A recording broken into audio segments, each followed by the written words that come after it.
Do you want to talk about, do you have a clip in mind, or do you want to talk about this Rubin one? Because this Rubin one is really funny. Sure.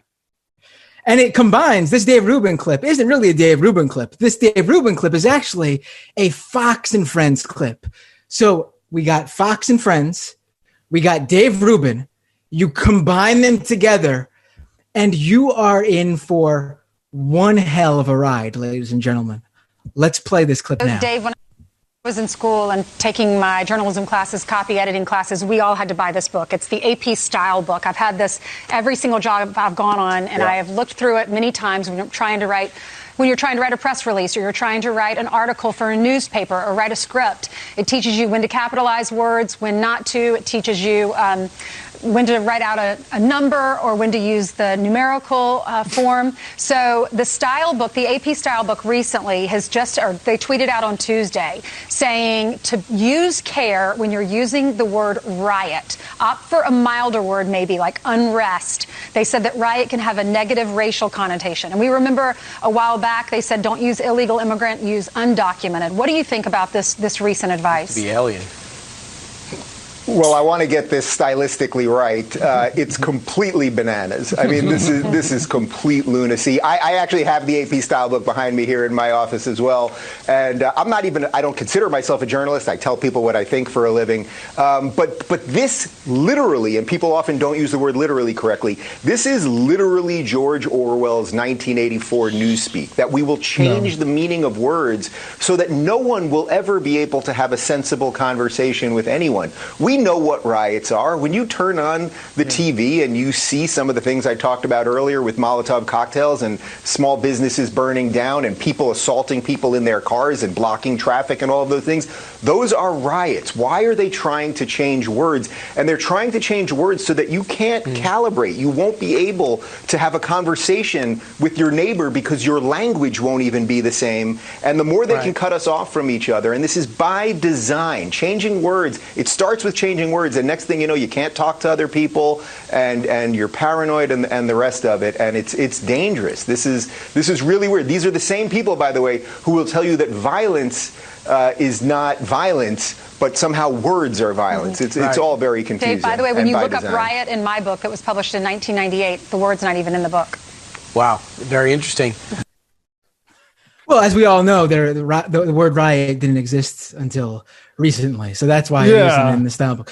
No, I mean, the AP style book is basically just a way for journalists to make sure that because all journalists experience different things, and when they use the word unrest, they're all meaning the same thing. When they use the word riot, they're all meaning the same thing. So that way, when you're reading one New York Times report from one journalist A, and then another New York Times report from journalist B, that when they use the word riot, they are actually meaning a riot if there's a riot, and when they're using the word unrest, they're actually meaning there's just civil unrest. It's that simple. You need to have this sort of regular, constant fluidity throughout a single publication. Otherwise, you're going to have two separate journalists talking about the same event in two completely different ways because they're using different words to describe the same thing.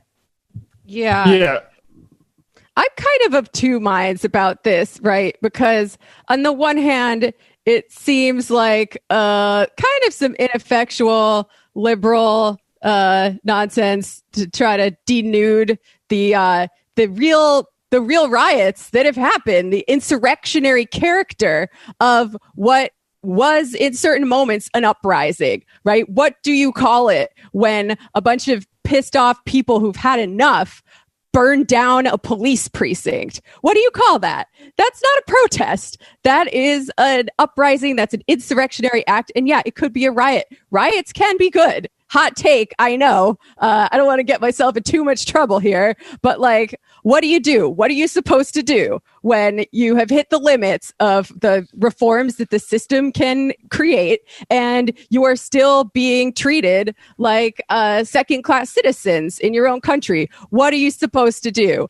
I think that uprisings can be healthy, and the right is really, in some cases, the only corner of people, even though there are enemies, that acknowledges what happened to have been an insurrection with revolutionary potential. But on the other hand, I can see how the media would not want to inflame things further. I don't know. Well, the problem, that's exactly right. Like, I mean, talk about literally George Orwell. Dave Rubin goes from saying, okay, yeah, I agree that burning a police station is a riot and one that the public is largely in favor of.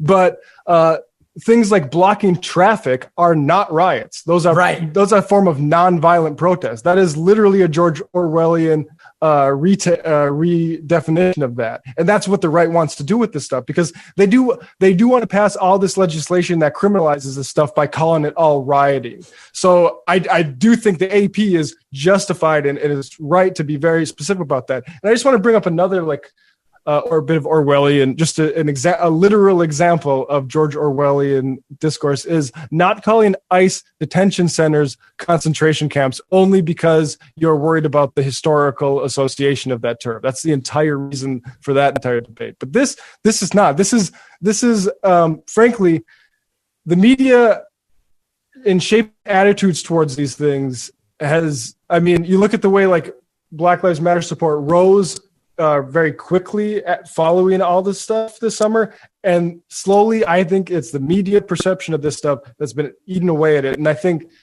they're like, look, newspapers in this country like 170 years ago, a big business for them was I have an escaped slave, right?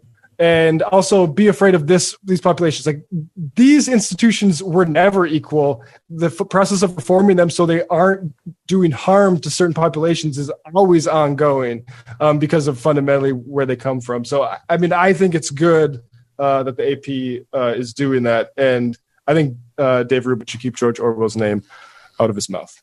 I do like how Rubin had to say that he did indeed have a copy of the AP style book. I mean, yeah. Okay. I mean, he should probably use it on some of the things he say. For example, I'm sure some of the things he says, because, for example, I'm sure, I have to say that my brain is still in recovery mode from taking in so many high-level important ideas. I'm sure the AP style book would say, you probably shouldn't call the ones that you're taking in high-level or important. That's inaccurate. That's not the proper way to put it. And to consider you having a brain, probably another word for it. Probably brain isn't the best usage of the term. Yeah. This guy. Orwell literally went to Spain to fight the fascists. So maybe don't appropriate his terms for your garbage. Orwell said every line he wrote after that was against totalitarianism and for democratic socialism, Dave. So that includes 1984 and it includes Animal Farm, actually. But and that part in the Animal Farm that hit classrooms in the 1950s, the for democratic socialism part was omitted. So there's some George Orwell for you too, Dave. Don't say. Yeah. In conclusion, read a book, Dave Rubin. They do that all the time, just like with that famous phrase. What is it like? First they came for the socialists. The first one they actually came for was the communists, but that one got removed. Right. Because everyone's just like, oh yeah, that was fine, I guess. Yeah. Yikes. Rubin. Oh, he's. I do appreciate him always giving us content, and the fact that he went on Fox and Friends, like that's like a double whammy for the majority part. That's like, you talk about right up our alley. That's like a strike, Turkey. Word score, yeah.